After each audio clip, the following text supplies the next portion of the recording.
नमस्कार दोस्तों, स्वागत है आप सभी का exam Guru tips and tricks में। मेरा नाम है सौरभ देवनाथ। दोस्तों, ये है वीडियो नंबर 70। इसका मतलब हम पूरे के पूरे 690 very very important questions cover कर चुके हैं। दोस्तों, आपको पता है ये जो पूरा पेपर होगा, जो मैं टेस्ट सीरीज ये है, ये क्या होगा, पूरा प्रीवियस ईयर के बेस्ड होगा। ठीक है, अच्छा, ये जो वीडियो है ये होता है क्या, बाइलैंग्वेज, मतलब हिंदी और इंग्लिश दोनों ही भाषाओं में आपका क्वेश्चंस रहेगा। वीडियो के एंड में होगा आपके लिए एक होमवर्क, बहुत इंपॉर्टेंट क्वेश्चन रहेगा।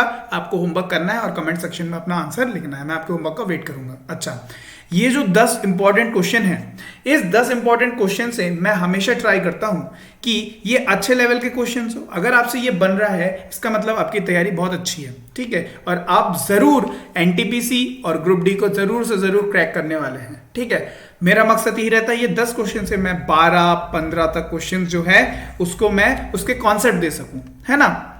तो चलिए आज का वीडियो स्टार्ट करते हैं। लेकिन स्टार्ट करने से पहले वीडियो अगर आपको पसंद आएगा तो आपको लाइक करना है, शेयर करना है। चैनल को सब्सक्राइब नहीं किया है तो चैनल को सब्सक्राइब करना है। चलिए पहला क्वेश्चन देख लेते हैं।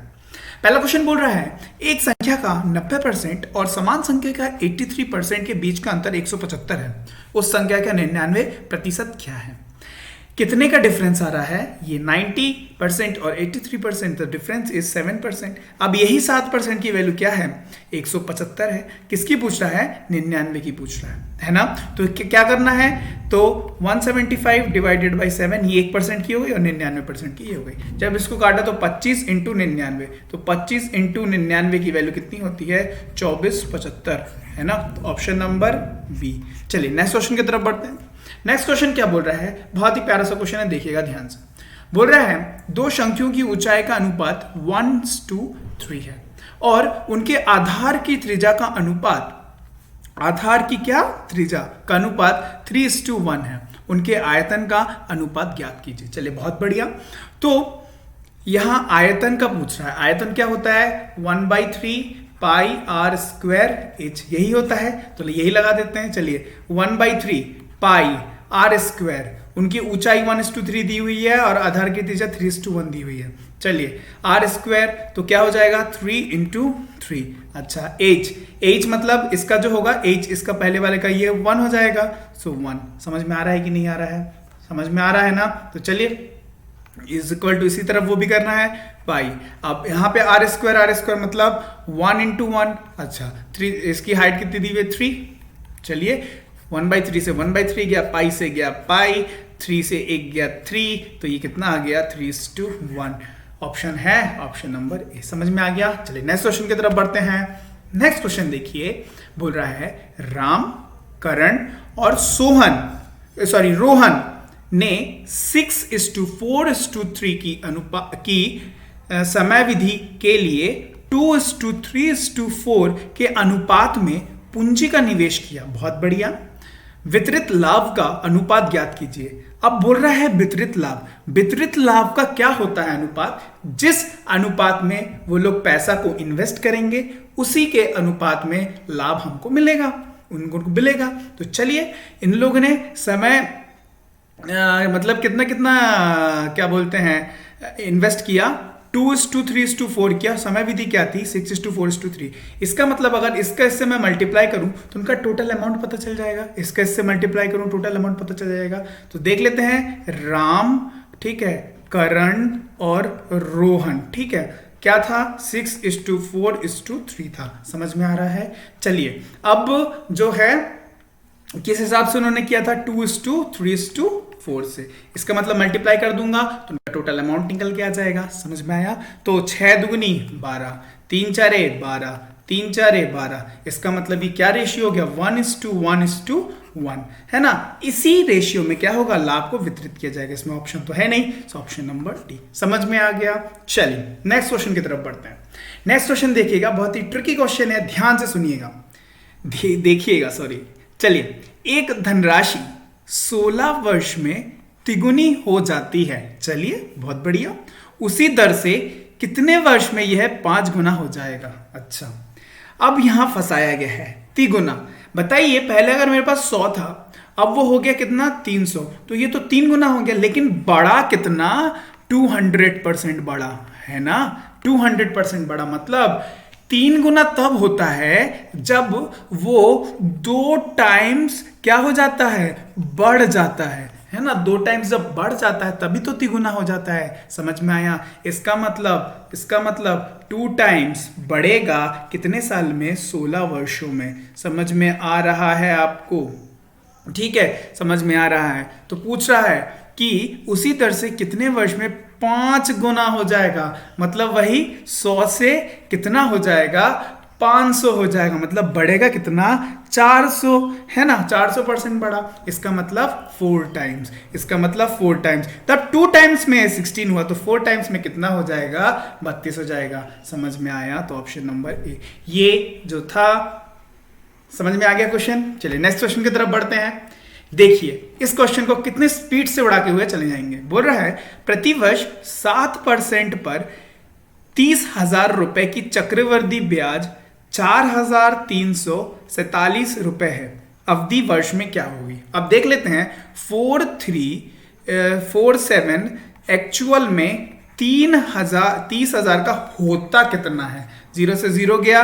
अच्छा अब इससे क्या देखते, इससे जाएगा क्या, इससे जाएगा 1 और इधर जाएगा कितना, ये जाएगा 4 और ये जाएगा 4 और ये जाएगा कितना, 9 और यहाँ पे क्या था, 100 बचा था तो 2 यहाँ पे लगा देते तो कितना हो गया, 14.49। अब ध्यान दीजिएगा प्रतिवर्ष कितना है, 7% है।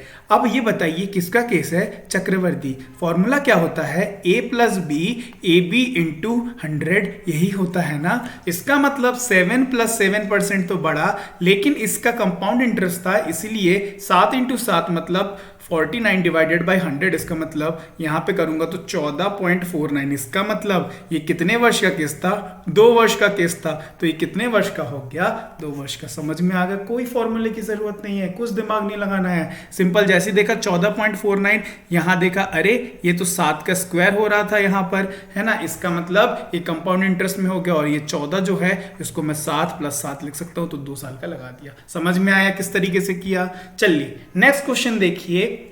बोल रहा है 740 का 35% एक संख्या से 34 ये अधिक है, 34 अधिक है, संख्या का 2/5 क्या है।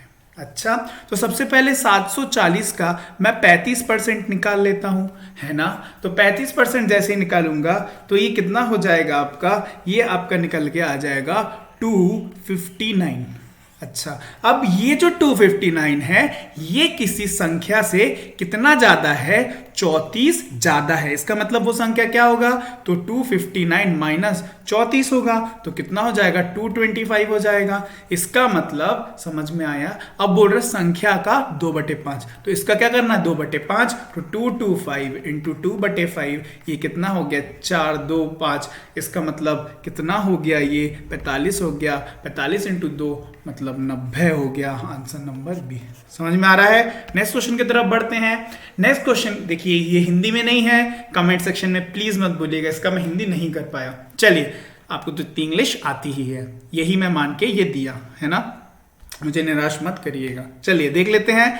बोल रहा है the number of revolutions a wheel of a diameter 40 centimeter makes in traveling a distance of 176 meter is।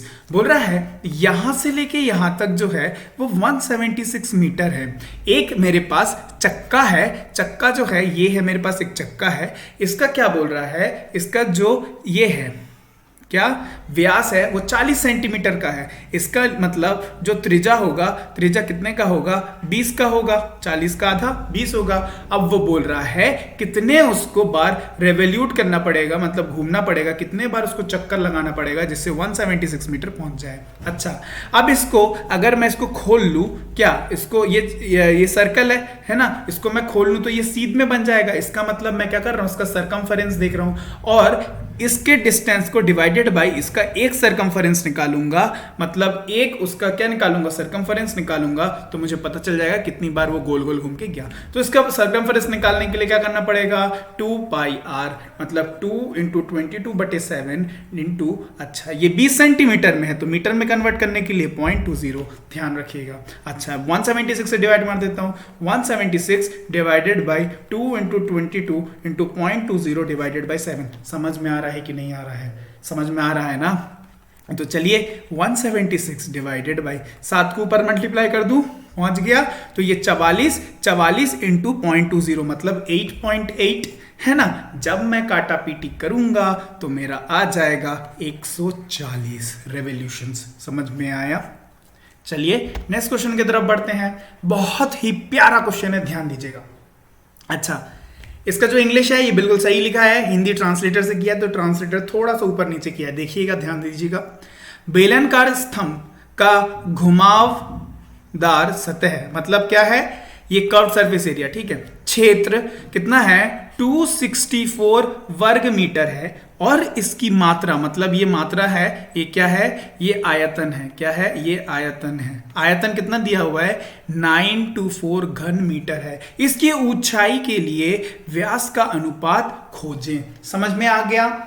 मतलब उसका जो कर्व सरफेस एरिया है वो दे गया है कितना?